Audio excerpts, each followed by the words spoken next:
Most games save the tragedy for the ending. Red Dead Redemption 2 makes you practice it for dozens of hours first. Arthur's ending is famous. What is easier to miss is how early the game begins preparing him for it, not through prophecy, but through routine. The usual reading of Arthur's story is that a hardened outlaw becomes a better man after learning that he is dying. That is true, but it is also much too tidy. Arthur is being worn down long before a doctor gives the process a name. The game begins after Blackwater with the Van der Linde gang cold, hunted, grieving, and moving because standing still is no longer an option. Before the map becomes a beautiful open-world playground, it is a survival route. Arthur is already carrying people, plans, arguments, supplies, and Dutch's confidence on his back. That matters because Arthur is not introduced as a free cowboy. He is introduced as the gang's most reliable piece of infrastructure. When something needs tracking, lifting, threatening, rescuing, collecting, or shooting, the gang has a remarkably sophisticated management system. Ask Arthur. The tragedy is not simply that this life kills him.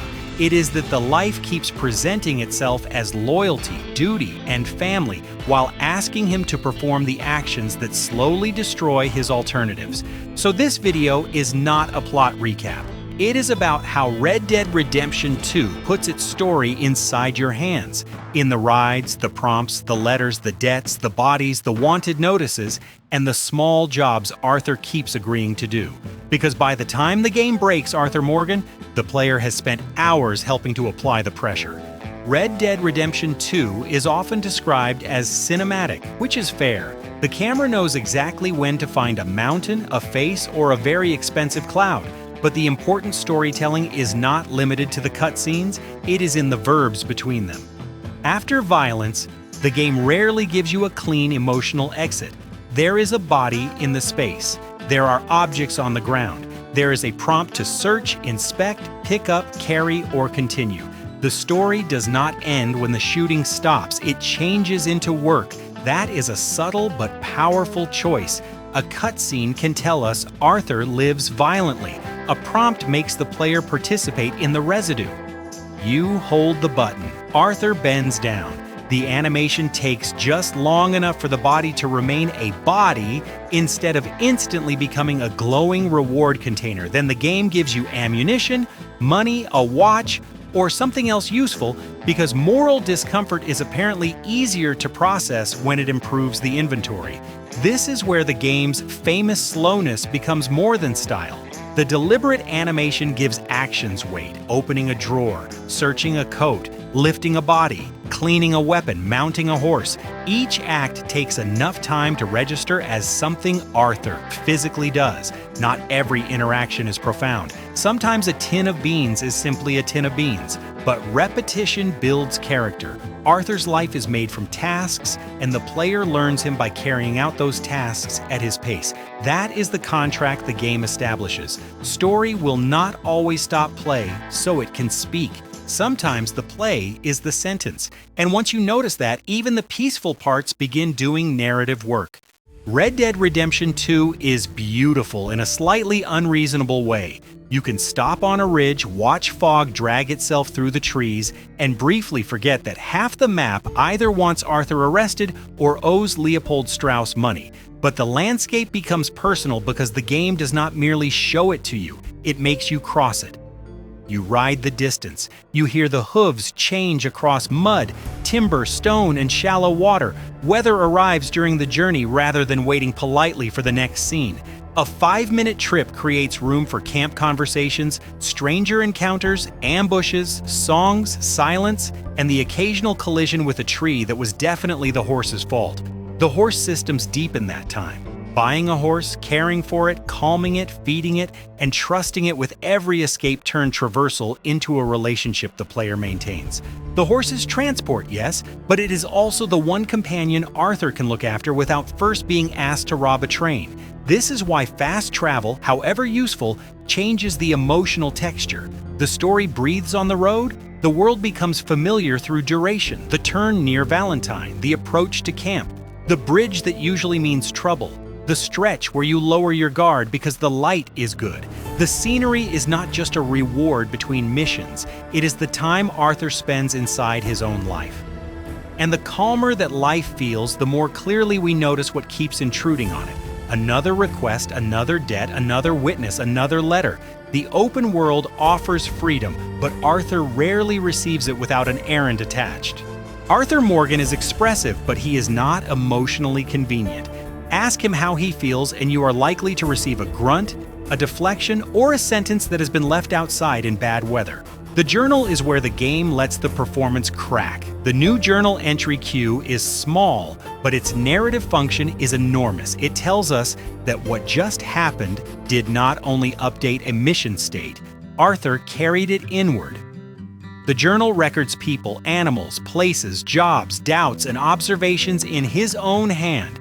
It turns the open world into Arthur's version of the open world. That distinction matters. The map tells you where something happened. The journal suggests what it meant to him. It also creates a private relationship between Arthur and the player. Most people in the gang know the dependable enforcer, Dutch's senior gun, the man who will complain on the ride and still finish the job. The player gets access to the man who draws, remembers, questions, and occasionally admits more on paper than he would ever risk saying beside the fire. That is one reason Arthur feels unusually personal. We are not only choosing actions for him, we are allowed to see the gap between his actions and his understanding of them, and that gap keeps widening. Arthur can perform loyalty while doubting Dutch. He can collect money while despising the business. He can insist that a relationship ended long ago while answering the next letter. The journal does not magically make him innocent. It makes him legible. Which brings us to Mary Linton, the person who can read Arthur without needing the journal at all. Arthur's love life, if we can call a series of unresolved emergencies a love life, is built around Mary Linton. Mary is not simply the woman who got away. She is the life Arthur keeps approaching and then placing just beyond his own reach. Her first letter sends him to Chadwick Farm, north of Valentine. Even the design of that invitation matters. The past does not arrive as a flashback. It arrives as an object the player reads, a destination the player chooses to visit, and a ride the player must make. A collar for you.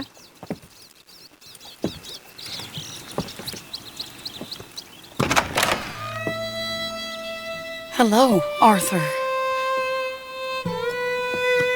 The reunion and we loved once and true immediately explains the wound. Mary needs Arthur's help with her brother Jamie and the Kalo Neons. Arthur has every reason to resent the request. Mary's family considered him too rough, too criminal, too unsuitable to marry her. Yet, when that same family needs someone capable of riding into danger, suddenly the rough criminal has excellent reference. Kill him. You're the only person he'd listen to. So, I'm too rough to marry into your family, but it's okay to ask me to help in saving your family. I'm sorry. That line is witty because Arthur is right, but it is painful because being right changes nothing. He helps anyway. This is the shape of Arthur's problem. He mistakes being needed for being chosen. The gang does it to him. Mary does not exploit him in the same way, but their relationship still depends on Arthur being useful during a crisis. He can rescue Jamie. He can recover what her father has lost. He can solve the dangerous part. What he cannot do is become available for the life that comes afterward. When Jamie asks whether Arthur and Mary are sweet on one another again, Arthur calls it a long time ago. The denial would be more convincing if the game did not keep placing him on roads leading back to her. Better work. I missed you, Arthur. Are you and Mary sweet on one another again? Oh, no. That's all of it. Then the second letter arrives. Fatherhood and other dreams brings Mary back in Sandu Ni, again through written words, again through a request, and explicitly through what they once had together. Their later argument is not really outlaw versus respectable woman. Mary challenges Arthur's code. Arthur challenges the damage produced by hers. Both can point to a wrecked family. Both can accuse the other of living by rules that fail. Oh, I know. You had to live by your code. But your code is... well, it's not right. Has your way been right, Mary? With you? And then Mary removes the ambiguity. At the Sandunay trolley stop, she asks Arthur to run away with her immediately. Arthur says that more than anything, he wants to. Then he adds the condition that has swallowed every earlier chance. He still has people to take care of. Once they are free, he says, then he will be free. Run away with me, Arthur. Run away right now and don't look back. I want to. More than anything, I want to. But I've got some people I need to take care of. Once they're free, then I'm free. Then I can disappear. But It is the whole tragedy in one exchange. Freedom is available in the present. Arthur accepts it in the future tense. That is what makes Mary more than a romantic subplot. She is Arthur's counterfactual. Around her, we can see the man he might have been, but also why wishing was never enough. Arthur does love her. He also believes people depend on him. And every time those two truths compete, duty wins by sounding more urgent. The tragedy is not that Arthur has no exit. It is that he keeps postponing it until exit becomes a fantasy. To understand why Arthur keeps postponing everything else, you have to understand what the van der Linde gang pays him with. It is not money. The gang is frequently one bad plan away from discussing money at very high volume. It pays Arthur in belonging. Dutch and Hosea helped raise him. The gang is family, shelter, identity, history, and purpose. That makes every job heavier than a normal mission objective. Arthur is not just working for a leader, he is proving that the only home he knows can still rely on him. Watch how often a conversation becomes labor. Someone has an idea, someone has a need. Dutch supplies confidence. Arthur supplies the part where the idea survives contact with reality. In Pouring Forth Oil Part 1, the train plan becomes another obligation shared between John and Arthur. The scene is useful because it is not a grand betrayal or a late-game collapse. It is the gang functioning normally. Stop. Well, of course. We get a wagon full of something flammable, oil. Put it on the tracks. They see it. They know they either have to stop or die. Ain't no train driver wants to be cooked alive. That normality is the point. Arthur is worn down through ordinary loyalty before he is broken by extraordinary events. He rides out, steals, threatens, guards, rescues, cleans up, and returns. Then the next yellow marker appears. The player experiences the same rhythm. Whatever doubts Arthur voices on the ride, the objective still needs doing. This is where the game cleverly aligns character and player. We may question Dutch, but we also want to see the next mission. Arthur may resent the work, but he still wants the gang to survive. Curiosity and loyalty pull in the same direction. The player is not tricked into endorsing every choice. We are made to understand why motion is easier than refusal. Arthur knows how to complete a job. He is much less practiced at asking whether the job deserves him. And while the gang keeps converting belonging into labor, the world begins converting that labor into a record. Local law in Red Dead Redemption 2 is not the same thing as the Pinkertons, and the distinction matters. The ordinary witness and wanted systems show pressure beginning at street level. Somebody sees Arthur commit a crime. The witness runs. A crime is reported, wanted appears. Arthur's name and bounty turn an action into a cost the player must manage. This is storytelling through interface. The UI is not only saying enemies are nearby, it is saying the world has formed an opinion about what you just did. The red search zone then turns consequence into geography. The gunfight may be over, but the map still carries the shape of it. Roads become risky. A town becomes inconvenient. A route home changes because the world is looking for Arthur Morgan. As a player, you feel that persistence in practical ways. You choose whether to flee, hide, pay, change direction, or risk riding back through. The story has left the cutscene and entered navigation. This is why the open world never becomes a neutral playground for Arthur. Freedom exists, but it has memory. The more he works for the gang, the more space closes around him. There is also a neat contrast here. Arthur's journal privately remembers what events mean to him. The law publicly remembers what events make him worth. One memory is intimate, the other has a dollar sign. And neither lets him simply walk away from what he has done. The Pinkertons will later turn this pressure into an institution with names, faces, and funding. But before Agent Milton introduces himself, the player already understands the basic grammar. Action creates witness. Witness creates pursuit. Pursuit changes the world. Arthur's enemies do not need to win every gunfight. They only need to make every gunfight leave a trail. After the law pressure comes another familiar ritual: search the body and keep moving.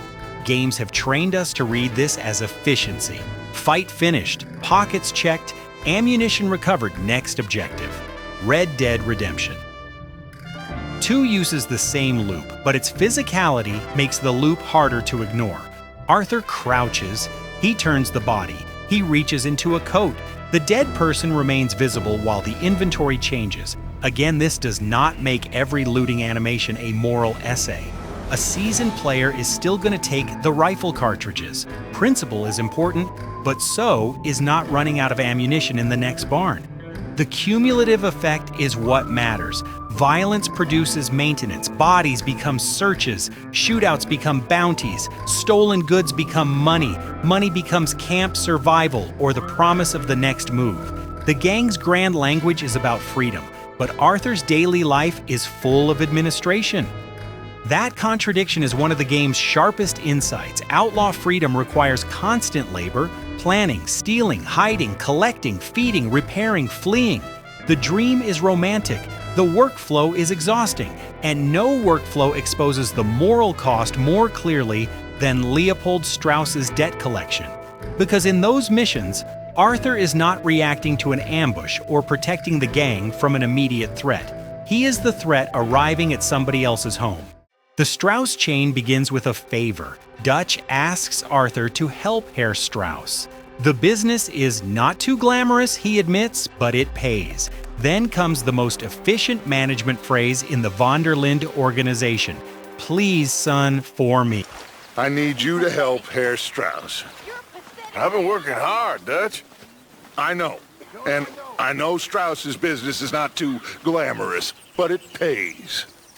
Please, son, for me.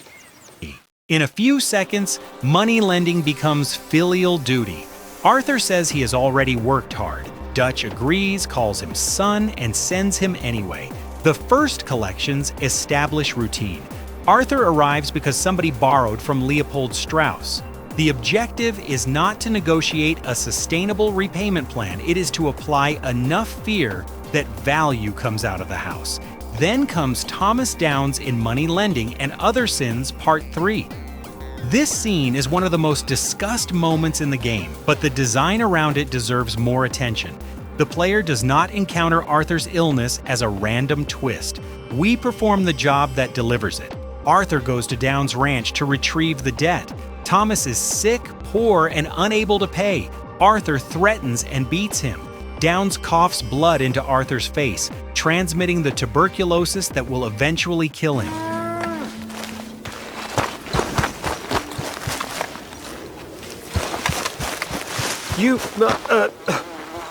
The outcome is mandatory. Even a player trying to restrain Arthur cannot turn this mission into mercy and avoid the disease.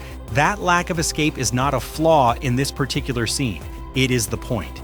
The player has freedom in the open world, but Arthur is still trapped inside obligations he has not yet learned to reject, and the debt does not end with Thomas.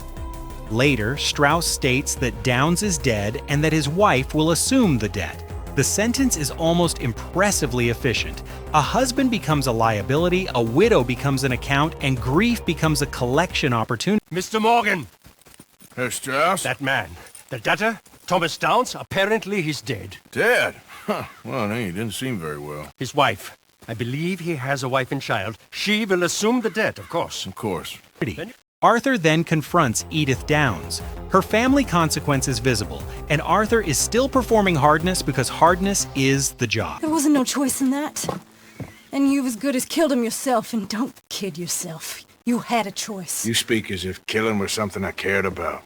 This is where the game's pressure system folds inward.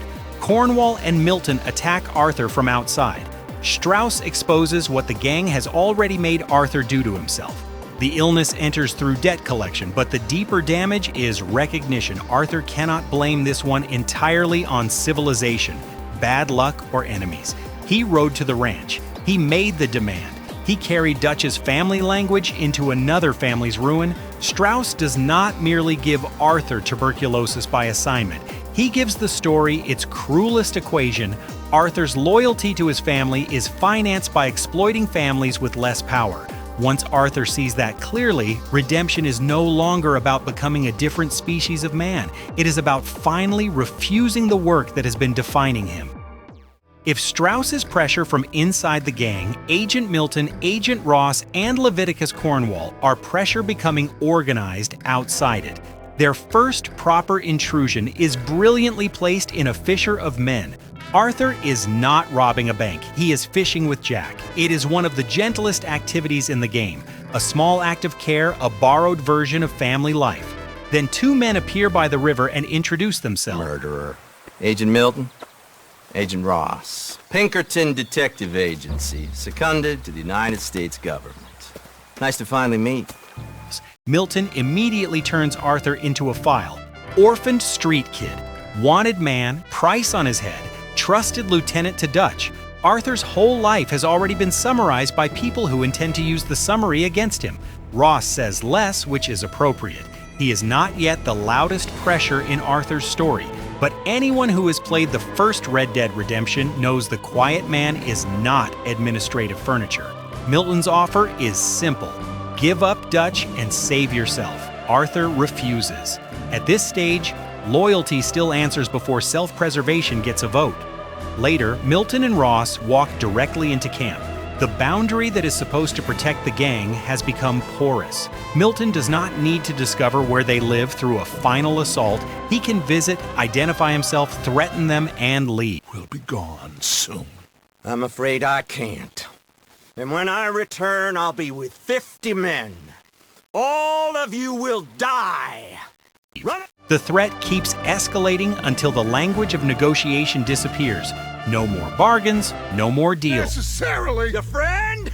Why would I do that? Come on, Milton! It's over. No more bargains, no more deals. But Milton is not the whole system. Cornwall explains why the pursuit has stamina. In The Sheep and the Goats, Leviticus Cornwall arrives in Valentine after the gang repeatedly robs his interests. He holds John Marston and Leopold Strauss under threat and introduces himself with the confidence of a man who has never needed an objective marker. My name is Leviticus Cornwall. I am not a man to be messed with by the likes of you. Get out here before... Cornwall is not merely another rich villain with private guards, he converts wealth into pursuit. Gang dialogue explicitly connects his money to the Pinkertons, keeping their effort focused on gangs like the Linde gang. Apparently, Cornwall's been pumping a lot of cash into the Pinkertons. Wants to keep their full effort on going after gangs. Gangs like us. Yeah. This distinction is important. Local witnesses make crime visible. Lawmen make it costly. Milton and Ross make pursuit professional. Cornwall makes it well-funded. Together, they turn Arthur's shrinking freedom into a system. And the gang itself recognizes the geometry. Pinkerton's, Cornwall, and his private army. Local conflict, O'Driscoll's. Can they afford to fight on all these fronts? And Leviticus Cornwall and his private army. Then, who knows when this local hillbilly thing will come to a head, And we really afford to be fighting on all these fronts. They cannot. Arthur can win a shootout. He can outride a search zone. He can intimidate a debtor. What he cannot do is permanently outshoot an economy, a government contract, a national detective agency, Dutch's worsening judgment, and his own infected lungs at the same time. The enemies chasing him are dangerous because they keep arriving. The gang is dangerous because it keeps giving him reasons not to leave. The final chapters make the pressure undeniable. Arthur is diagnosed with tuberculosis. His strength deteriorates. Dutch's leadership collapses into suspicion and self-preservation.